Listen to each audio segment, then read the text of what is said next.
नमस्कार मित्रांनो, मी सावित्रीबाई ज्योतिराव फुले या मालिकेच्या 21 फेब्रुवारीच्या भागामध्ये इकडे आता सावी छानपैकी अशी शृंगारपेटी वगैरे काढून ती कुंकू वगैरे लावते आणि एकदम सुंदर दिसत असते. तर इकडे रखमा म्हणत असते, नट्टापट्टा करण्यातच बघावं सावित्रीला, सारवून घ्या की तिच्याकडून अख्खा वाडा. तर तेव्हा ज्योतीची आई म्हणते, अहो नग नग, दमलो बिचारी पोर. तर तेव्हा रखमा म्हणते, एवढा कळवळा कशा पाहिजे ग तिला तुझा चिमणा? का पाटलांची पोर आहे म्हणून घाबरायला असा दोघी बी? तर तेव्हा त्या दोघी सुद्धा नाही नाही म्हणत असतात. तर ज्योतिची आई म्हणते, हाय का आता मी कशाला कुणाला घाबरन? तर तेव्हा रखमा म्हणते, नाही घाबरत नवं. मग आता मला सांग, पारू जावा या घरात नांदायला आलती तवा या पोरीनं दुसऱ्या दिवशी 3-3 रांजणं भरल्यात. आणि पार्वतीला विचारते, वय की नाही पारू, भरलेत की नाही? तर तेव्हा पार्वती म्हणते, मी नाहीतर. तेव्हा रखमा म्हणते, हाय का आता, अगं तुला आठवत नसल पर मला आठवतंय. त्याचं काय आहे हे बघा, मला एवढूसच म्हणायचं आहे की ती सावित्री मोठ्या घरची लेक आहे, लय लाडाकोडात वाढल्या. म्हणून काय झालं, आपल्या पदरात काय बांधलंय, धोंडा का माती, हे बघायला ना गं वय. असं ती सगळं काही बोलत असते, पण या दोघींना काही पटत नसतं तिचं बोलणं. तर रखमा पुढं म्हणते, समधी कामं पारूनच करायची, किती राबायचं या एकटीनंच या पोरीनं. कसं आहे, आपल्याला हे बी बघायला पाहिजे की सडा सारवून येते का नाही सावित्रीला. एवढ्या लायकांचा स्वयंपाक आणि आल्या गेल्याची उठबस, मळ्यातली कामं हे समजा सावित्रीला येते का नाही, ते बघायला पाहिजेल का नाही. का उगीच पाटलांची लेक आहे म्हणून काय झालं? तर तेव्हा पार्वती म्हणते, अहो पण काकूबाई मला कामाचं काय बी वाटत नाही. तर रखमा म्हणते, हे बघ पारू, आत्ता बोललीस पर परत बोलू नकोस बरं का, घास घेईल ती. आणि म्या काय म्हणते, आपण गंमत तर बघू की सावित्रीला सारवता येते का नाही. आणि असं ती त्या दोघींना विचारत असते, पण या दोघीसुद्धा गप्पच असतात. आणि इतक्यातच आतून सावित्री तिला हाक मारते, ताई साप. तर तेव्हा पार्वती लगेचच आले आले असं म्हणून गडबडीने चाललेली असते. तर तेव्हा रखमा तिला थांबवते आणि म्हणते, अगं पारू, जरा सांभाळून राहा, पाटलांची लेख आहे, नाहीतर तुझं पोतोर कवा करल काय कळणार बी नाही बघ. आणि सांभाळून राहा असं सांगून तिच्या डोक्यामध्ये काहीतरी वेगळंच खूळ घालते आणि तिला जायला सांगते. तर तेव्हा पार्वती तिथून निघून जाते. आणि त्यानंतर आता रखमा ज्योतीच्या आईला म्हणते, अगं चिमणा, तुझ्या ध्यानात आहे का नाही? नाही म्हणजे सावित्री घरात आल्या, देव खंडोबा आलाय का नाही? नाही म्हणजे पहिला धूट लंगर तुटला का? तर तेव्हा ज्योतीची आई म्हणते, नाही, पण आत्ता हितं काय त्याचं? तर तेव्हा रखमा म्हणते, अगं चिमणा, पण तुझ्या ध्यानात कसं काय येत नाही? लंगर तुटला नाही म्हणजे खंडोबाला हे लगीन मान्य झालं नाही. अगं हा चांगला शकुन आहे का, तूच सांग. तर तेव्हा ज्योतीची आई बोलायचा प्रयत्न करत असते, पण तेव्हा रखमा तिला परत थांबवते आणि म्हणते, हे बघ चिमणा, सावध रहा. आणि सगुणा वंशांनी एवढी घाई कशापायी केली ते काय कळत नाही बघ. म्हणजे बघ हा, सासवा सुनासनी केवढं पारखून घेते ती. म्हणजे सुई दुरावायला लावत्यात, परत स्वयंपाक करायला येतोय का नाही ते बघत्यात, परत आंघोळीच्या निमित्तानं पाठीच्या वरती गोमभवरा आहे का नाही ते बी बघत्यात का नाही, असं ती म्हणत असते. तर तेव्हा ज्योतीच्या आईला तर आता ते सगळं काही पटू लागतं. तर आता रखमा पुढे विचारते, पर तू काय बघितलंस यामधलं? आणि आता असं तिने विचारल्यानंतर ज्योतीची आई तर एकदम गप्पच होते आणि तिला ते सगळं काही पटू लागतं मित्रांनो. आणि आता हे सगळं काही बोलून रखमा आता तिथून निघून जाते. आणि जाता जाता ती परत मागं वळते आणि तिच्याकडे हसून ती आता निघून जाते. तर इकडे सावी ताईसाब अशी हाक मारत असते आणि आता पार्वती तिथं येते आणि तिला विचारते, काय हो जाऊबाई, काय पाहिजेल का? तर तेव्हा सावी म्हणते, ताईसाब, रांगोळी काढायची होती. रांगोळी कुठं आहे? तर तेव्हा पार्वती म्हणते, रांगोळी तर नाही आहे हो, सणावाराला आणतो आपण कधी कधी. तर तेव्हा सावी म्हणते, असं आहे वय, मग मी पिठाची रांगोळी काढते, असं म्हणून ती पीठ गळ्यासाठी चाललेली असते. इतक्यातच आता तिथं रखमा येते आणि म्हणते, आ हा हा हा, पिठाची रांगोळी, काय बापाची पेंड आहे, त्या परास पिठाची भाकरी करावी. तुला माहित आहे का, पारुकने इसीच भाकऱ्या थापत्या, जीव निघतो ग तिचा. आणि पार्वतीला विचारते, वय का नाही पारो? तर तेव्हा पार्वती म्हणते, नाही नाही अहो असू द्या, हे बघा काम करून सारवून मी सगळं काही आता भाकऱ्या करायलाच लागणार होते. आणि असं ती म्हणत असते तरी सुद्धा ही रखमा म्हणते, बघितलंस का पार्वती किती कामं करते ते, आपण की जरा हातभार लावावा. म्हणजे जर का पारू भाकऱ्या थापत असल तर आपण सारवून घ्यावं, पारू जर का पाणी भरत असल तर तू धुणं धुवावं हाय का नाही? रांगोळीची काय थेर? आणि म्हणते काय बाई आजकालच्या पोरी रांगोळी पाहिजे आहे यासनी. आणि म्हणते नाक नाही धड आणि तपकीर वड. असं म्हणून ती खूप अपमान करत असते सावीचा. आणि आता सावीला त्या गोष्टीचं खूप वाईट वाटू लागतं. पार्वती तिला थांबवायचा प्रयत्न करत असते पण रखमा काही तिचं ऐकून घेत नसते. आणि इकडे सगळं काही यांचं असं चालू असतं. आणि इकडे ज्योती मात्र मळ्यावरती येऊन बसलेला असतो. आणि तेव्हा राजाराम तिथं येतो आणि त्याच्या खांद्यावरती काहीतरी असतं. आणि तो ज्योतीला म्हणतो, "अरे ज्योती जरा हात लाव." तर तेव्हा ज्योती ते सगळं काही खाली उतरवायला त्याला मदत करतो. आणि हे दोघेसुद्धा जाऊन आता बसतात. तर तेव्हा राजाराम थोडंसं पाणी पित असतो आणि ज्योती जाऊन परत बसतो.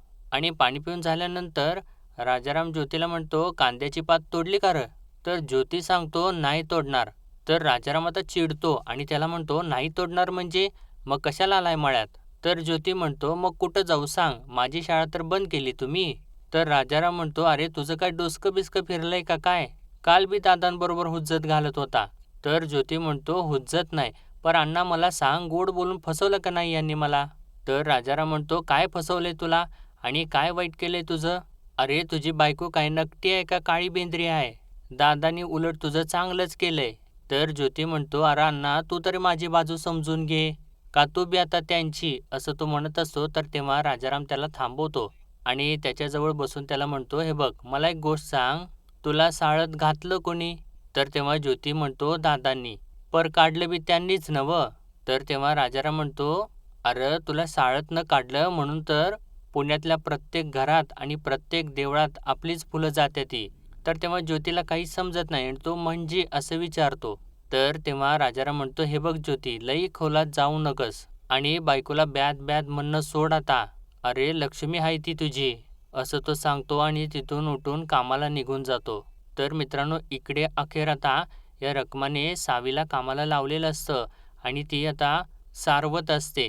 आणि त्यावेळेस आता ती सारवत असताना रखमा इकडून मागून लपून ते सगळं काही आनंदाने बघत असते. पण पार्वतीला मात्र ते काही पटलेलं नसतं. तिला तर ते बघत असताना वाईट वाटत असतं. आणि इतक्यातच मित्रांनो आता सगुणा अक्का तिकडून "सावित्री, अगं सावित्री" असं बोलत येते. आणि या दोघी तेव्हा आता एकदम घाबरून मागे लपतात. आणि जेव्हा आता सगुणा अक्का समोर येते, तिला हाक मारत आणि समोर बघते तर तिला धक्काच बसतो. आणि ती आता आपल्या हातातला ग्लास वगैरे बाजूला ठेवते आणि सावीला उचलून उठवून उभाच करते आणि म्हणते, "काय गं हे? उठ अगोदर उठ. आणि हे काय आहे? काय करते तू? सारवतेय? कोणी सांगितलं तुला हे करायला? नवी नवरी हळद नाही उतरली तुझी अजून आणि कोणी करायला सांगितलं हे तुला?" तर तेव्हा सावी म्हणत असते, "अहो अहो ऐकून तरी घ्या."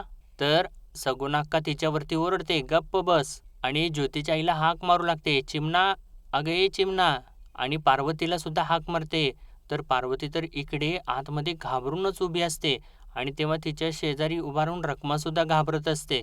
तर सगुणा अक्का आता जोराने ओरडू लागते, "अरे घरातली नवी नवरी आहे ती, कशाला तुम्ही कोणी तिला कामं सांगताय?" आणि परत ती आता दादांना सुद्धा हाक मारते. आणि ती एकदम रागाने लालबुंद झालेली असते आणि सावीला विचारते, "तू मला आधी सांग, तुला हे कोणी कामं करायला सांगितली?" तर इकडे आता पार्वती तर खूपच घाबरते आणि म्हणते, "देवा झाली का आता पंचायत?" आणि म्हणते, "सावित्रीने जर तोंड उघडलं तर?" तर तेव्हा रखमासुद्धा खूप म्हणजे खूप घाबरलेली असते. तर पार्वती रडूच लागते आणि म्हणते, "तरी मी म्हणत होते." तर तेव्हा रखमा तिला सावरू लागते, म्हणते, "अगं काही होणार नाही पारू, रडू नकस, गप्प बस." तर पार्वती म्हणते, "आता माझं काही खरं नाही." तर रखमा तिला म्हणते, "नाही तुला काही होणार नाही, तू गप्प बस, शांत हो." तर इकडे सगुणाव तर जोराने ओरडतच असते, "कुठे गेले सगळे? पोरीला सारवायला लावताय व्हय? अरे लग्न करून आली आहे, नवी नवरी आहे ती. पाटील काय म्हणतील?" आणि परत ती सावीला ओरडते, म्हणते, "काय विचारते मी, कोणी करायला सांगितलं हे?" तर तेव्हा सावी म्हणते, "अव ते, पर म्या तुम्हासनी खोटं नाही बोलणार, पर तुम्ही रागवायचं नाही." तर सगुणाव तर खूप रागातच असते आणि म्हणते, "तू मला आधी बोल, तुला कोण बोललं हे?" तर तेव्हा अखेर आता सावी पार्वतीचं नाव घेते आणि म्हणते, "पारू अक्कानं." तर तेव्हा सगुणा अक्का अजून चिडते आणि म्हणते, "पारू बोलली?" आणि असं म्हणून तिला आता ती हाका मारू लागते. म्हणते, "पारो, अगं ए पारो." तर तेव्हा सावी आता तिला परत शांत करते. म्हणते, "अवं म्हणजे पारू अक्कानं शेण आणलेलं आणि ते म्या बघितलं. मग मला वाटलं की आपलं घर आपणच सारवावं. म्हणून म्या कोणालाच न सांगता सारवायला लागले." असं सगळं काही खोटं बोलून ती आता पार्वतीची बाजू सावरून घेते. पण सगुणाला तर तिचं काही बोलणं पटत नाही आणि ती म्हणते, "हे बघ साऊ, माझ्याशी खोटं नाही बोलायचं. पारूनं तुला सांगितलं का नाही?" तर सावी म्हणते, "नाही, अहो नाही सांगितलं. घर उकडलं होतं म्हणून मी सारवायला लागले." तर तेव्हा सगुणाऊ म्हणते, "मग हे सारवताना कोणी अडवलं नाही? नवी नवरी सारवते, कोण काय बोललं नाही?" आणि पारू सांगते, "व्हय, पारू आली होती, तिला काही बी कामं येत नव्हती आणि नवी नवरीला आता कामं सांगते व्हय ती." असं म्हणून ती परत पार्वतीला जोराने हाक मारू लागते आणि आता तेव्हा या दोघी परत मागे लपतात. तर सावी म्हणते, "अहो नाही अहो, मला कोणी बी काहीच नाही सांगितलं. म्याच आपलं सारवायला लागले." तर सगुणाव म्हणते, "व्हय का? मग चल आता इथनं." तर सावी म्हणते, "अहो थांबा, हे पुरं तर करून घेऊ देत की." तर सगुणाव तिला ओरडते अजून, "गप्प बस, चल इकडून." असं म्हणून तिला तिथून घेऊनच जाते आणि त्यानंतर स्वतः तिचं पाण्याने हात धुते आणि तिला आपल्याजवळ बसवून घेते आणि तिला म्हणते, "काल रात्री बी नीट जेवली नाहीस, सकाळी न्याहारी केली नाहीस, असं भरल्या घरात उपाशी राहू नये बाळा." असं आता सगुणाऊ बोलत असताना तिच्या डोळ्यातून तर पाणीच येऊ लागतं. तर सगुणाऊ तिला विचारते, "काय झालं तुझ्या डोळ्यात पाणी? कोण काय बोललं का तुला?" तर तेव्हा त्या सावीला ते सगळं काही आठवत असतं. म्हणून तिच्या डोळ्यात पाणी आलेलं असतं.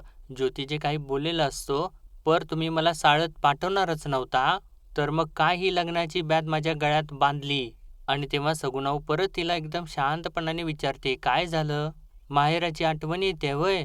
आणि म्हणते, "आता तू सासरी आलीस, आठवण तर येणारच ना, पर असं भरल्या घरात उपाशी नाही राहायचं." तर सावी म्हणते, "होय." तर सगुणाऊ तिच्यासाठी दूध घेऊन आलेली असते आणि तिला म्हणते, "हे घे, तू दूध पी." आणि तेव्हा आता सावी दूध पिऊ लागते. तर दूध पिल्यानंतर आता सगुणाऊ ती आपल्या पदराने तिचं तोंड वगैरे पुसते आणि म्हणते, "शानं माझं बाळ आणि रडू नको हां. आणि पुन्हा असं नाही करायचं बरं का. आनंदानं राहायचं आणि तुला काय वाटलं ना तर तू पारूला सांग ती करल." आणि असं ती म्हणत असताना सावी होय म्हणते आणि इतक्यातच या दोघीसुद्धा आता मागून तिकडे निघून जातात. तर सगुणाऊ म्हणते, "आता जाऊ का? उशीर होईल मला, जॉन साहेब ओरडतील." तर तेव्हा सावी म्हणते, "थांबा की घरी." तर सगुणाऊ म्हणते, "अगं थांबले असते, पण मग जॉन साहेब चिडतात ना. मी कामाला जाते ना त्यांच्याकडे, म्हणून चालले." तर तेव्हा सावी विचारते, "पर आऊ तुम्ही केव्हा येणार माघारी?" तर सगुणाऊ म्हणते, "संध्याकाळी येते, पर लवकर येते आणि तू आता आराम कर, कळलं का?" तर सावी आता आपल्या तिला थांबवते थोडं सगुणाऊला आणि म्हणते म्हणजे आपल्या पदरामधून पैसे काढते आणि सगुणाऊला म्हणते, "अहो, येताना माझ्यासाठी रांगोळी घेऊन याल का?" तर तेव्हा सगुणाऊ म्हणते, "अगं आणते की, म्हणून काय तू आता मला पैसे देणार होय?" तर सावी सांगते, "ते काय आहे ना, येताना आईनं माझ्या पेटीत समधं भरलं होतं. फकस्त रांगोळी राहिली होती. आणणार का माझ्यासाठी?" तर सगुणाऊ म्हणते, "आणते, पण तू असं मला पैसा देऊ नको आणि पदराची गाठ सोडू नको. तुझी आऊ आहे ना इथं, ठेव ते पैसे आणि गाठ सोडायची नसते बघ पदराची. मी आहे ना, मी घेऊन येईन तुला." असं सांगून ती आता तिथून निघून जाते. तर इकडे रखमाता पार्वतीला सांगत असते, "याला म्हणतात हुशारी. बघितलंस का ती पोरगी किती हुशार आहे ते?" तर तेव्हा पार्वती म्हणते, "अहो काकूबाई कसली हुशार हो, आपणच सारवायला लावलं तिला." तर तेव्हा रखमा म्हणते, "अगं ते झालंच गं, पण तिनं आपलं नाव सांगितलं का?" "नाही सांगितलं. तिनं कसं स्वतःकडं मोठेपणा घेतलाय." तर पार्वती चिडतेच आणि म्हणते, "अहो कसा घेतला? सांगा ना कसा घेतला?" "अहो सावित्रीनं वाचवलं आपल्या दोघींना बी." तर रखमा म्हणते, "भोळी ग भोळी बाई तू. अगं तुला कसं समजावू म्या? मला स्वतःला हे काम करावं वाटलं. यामध्ये केवढा घन अर्थ दडलाय कळतं का बाई तुला? म्हणजे काय होईल? आता घरात तिचं कौतिक होईल. नवीन सून केवढी कामसू हाय. जे पडल ते काम करतीया. किती वळणदार हाय. ती घरावर छाप पाडणार. कळतंय का तुला? म्हणजे जागरणात देव खंडोबानं हजेरी लावली नाही, हे घरातलं समधीजण इसरणार. कळते का तुला?" तर तेव्हा पार्वतीला ती बरोबर गोल करते आणि आता पार्वती विचारते, "वय मग आता?" तर रखमा म्हणते, "मग आता मट्टेपणा मिरवाल्या नव्ह ती. मग बघ आता मी तिला कशी भाकऱ्या करायला लावते ते." तर असं तिनं म्हटल्यानंतर पार्वती अजून घाबरते आणि म्हणते, "भाकऱ्या?" तर रखमा तिला परत गप्प बसवते. तर आता मित्रांनो इकडे पाटलांच्या घरी सावीची आई भाकऱ्या करत असते आणि भाकऱ्या करत असताना तिला सारखी सारखी सावी आठवत असते आणि सावी आठवल्यानंतर तिच्या डोळ्यातून पाणीच येतं. इतक्यातच आता पाटील तिथं येतात आणि सावीची आई असं म्हणून तिला काहीतरी सांगणार असतात आणि सावीच्या आईच्या डोळ्यातलं पाणी बघितल्यानंतर तसंच थांबतात आणि त्यानंतर सावीची आई असं म्हणतात तरीसुद्धा तिचं लक्ष नसतं आणि मग पाटील आता लक्ष्मी असं जोराची हाक मारतात. तर तेव्हा सावीची आई त्या विचारातून बाहेर येते. तर पाटील विचारतात, "काय झालं? ध्यान कुठं आहे?" तर सावीची आई सांगू लागते, "काय नाही हो, अशी गोल गरगरीत फुगलेली भाकरी बघितली ना, की आपली सावी नेहमी विचारायची, 'आई तुझ्यासारखी भाकरी शिकवशील का गं?' आणि मी आपली हो नाही काय बी म्हणायची नाही. मग ती एवढंसं पीठ आपल्या एवढ्याशा हातामध्ये घ्यायची आणि छोटीशी दामटी तापायची." आणि असं ते सांगत असताना आता पाटलांचे डोळेसुद्धा भरून येऊ लागतात आणि ते म्हणतात, "आणि ती दामटी घेऊन माझ्याकडे यायची आणि मला म्हणायची, 'आबा बघा मी भाकरी केली. कशी गोल गोल भाकरी केली बघा आबा. खाऊन बघा आबा.' आणि त्याचा घास करून माझ्या तोंडात भरवायची आणि मग विचारणार, 'कशी लागली माझी भाकर आबा?' आणि आता ती सगळी रुंजून गेली सावीची आई. तर तेव्हा सावीची आई म्हणते, "खरं आहे, आपल्या घरातली रुंजून गेली, पण आता फुल्यांच्या घरात रमली म्हणजे मिळवलं." आणि आपले डोळे पुसत म्हणते, "पर माणसं तशी चांगली हायती, घेतील समजून माझ्या पोरीला." तर पाटील म्हणतात, "घ्यायला तर पाहिजे सावीची आई." कसं असतंय सावीची आई, आंब्याच्या आडीच समजा आंबं चांगलं असत्यात, पर एखादा नासका असतोच, त्याची काळजी वाटत्या. आणि परत तो विषय थांबवून म्हणतात, "ते 2 टिक्की तेवढं म्हादाकडून पाठवून द्या चावडीवर." असं सांगून ते आता तिथून निघून जातात. तर सावीची आई परत काळजीत पडलेली असते आणि तोपर्यंत मित्रांनो इकडे या रखमाने सावीला भाकऱ्या थापायसाठी बसवलेलं असतं आणि ती चूल फुंकत असते आणि ती आता पीठसुद्धा घेऊ लागते. तर तेव्हा पीठ घेत असताना रखमा हसते आणि तिला म्हणते, "अगं 1-2 भाकऱ्या करायच्या नाही ती, 20 भाकऱ्या करायच्या आहे ती, आणखीन घे की पीठ." तर तेव्हा सावी अजून पीठ घेत असते. तर पार्वती म्हणते, "काकूबाई मी करते नव्हं, उगच कशा पायी?" तर तेव्हा रखमा तिला थांबवते आणि म्हणते, "हाय का आता, अगं एका कामासाठी 4-4 हात कशा पायी, करू दे की तिला. अन तू की नाही भाजी निवडाय घे, मला बी बघायचं आहे दाम खरा आहे का खोटा." असं तिनं म्हटलं ना तर आता सावी तिच्याकडे बघते आणि घाबरू लागते आणि त्यानंतर ती भरपूर सारं पीठ घेऊ लागते. तर रखमा तिला विचारते, "ऐक की जमतंय नव्हं भाकऱ्या करायला?" तर तेव्हा सावी म्हणते, "वय जमतं." तर रखमा म्हणते, "नाहीतर सांगशील बाई जाऊन आऊला, आणि तसली चाड्या चुगली करायची सवय नाही नव्हं तुला?" तर सावी म्हणते, "नाही नाही." तर रखमा म्हणते, "चांगलं शिकवले की तुझ्या आईबापानं, म्हणजे मगाशी की नाही सगुनाव खोदून खोदून विचारत होती, तेव्हा काय बी बोलली नाहीस तू. याला म्हणायचं वळण. आणि कर कर तू भाकऱ्या कर, मोठ्या मोठ्या कर." तर तेव्हा सावी हो असं म्हणत असते.